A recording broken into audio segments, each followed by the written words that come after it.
Lost at the Fair.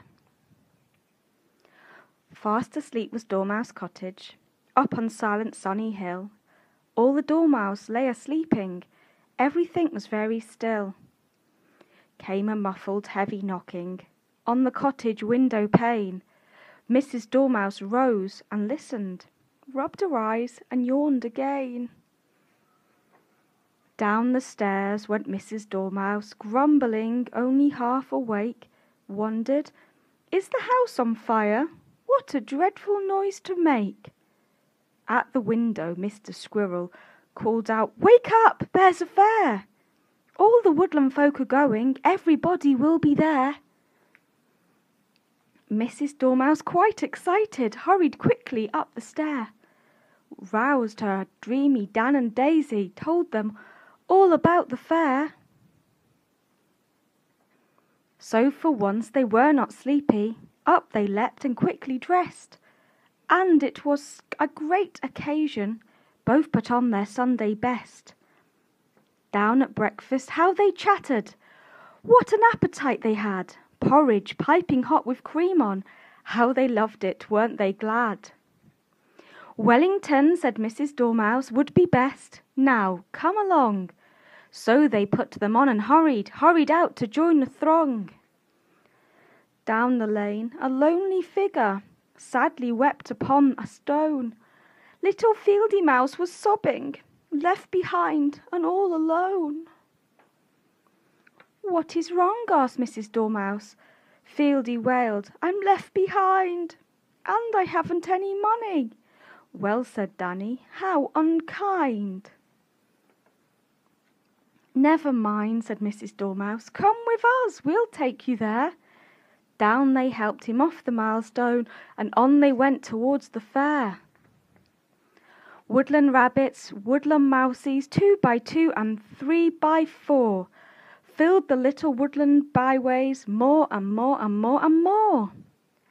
Mr. Squirrel beckoned to them. "Hurry up, you'll miss the fun.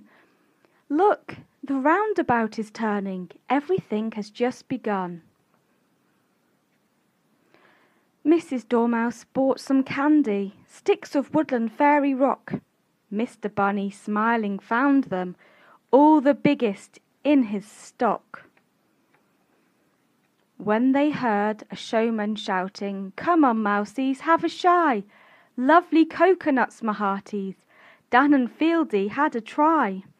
Danny missed and then was lucky, hit one with his second go. Off it went, and Mr. Showman said, "Well done, that was a throw." Gave the coconut to Danny. Danny squeaked in glad surprise. Then they turned and gazed in wonder. What a sight now met their eyes! "Elephant!" cried Dan and Daisy. "Real elephant at last!" Fieldy said, "I can't believe it," but their hearts were beating fast. "Would you like a ride?" said Mummy. "Ooh," they said, and "ooh" again. So she gave them each a penny. "Go and ask the keeper then." Keeper sent them up a ladder, up and up and up on high, till they thought they'd climb forever, or until they reached the sky. Mr. Elephant went walking, plonk, plonk, plonk, with lifted knees. Daisy was a little nervous. Dan saw acorns on the trees. Danny reached and pulled the acorns, but the branch was much too strong. On went Elephant, unknowing, smiling as he rolled along. But alas, poor greedy Danny couldn't leave the tempting fare. Mr. Elephant kept walking, left poor Danny hanging there. "Stop! Oh, stop at once!" cried Fieldy. "Danny's hanging in the tree."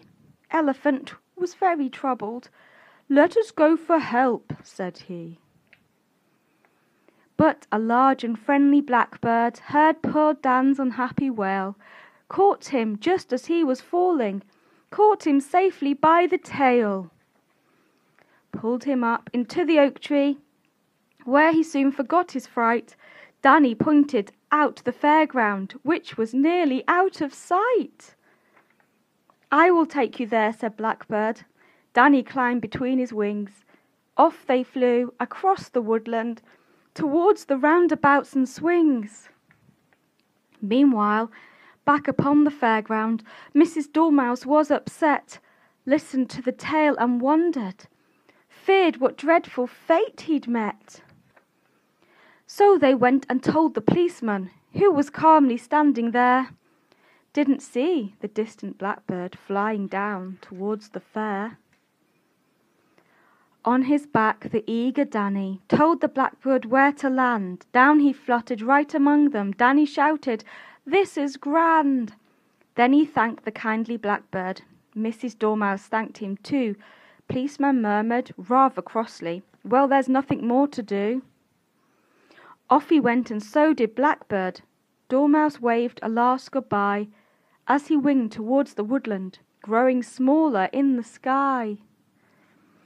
Homeward bound, the happy dormice, with their sticks of woodland rock, talked and talked of their adventures, coconuts and Danny's shock. Talked about the lovely outing, talked about the woodland fair, talked of elephant and blackbird. So we'll leave them talking there. The end.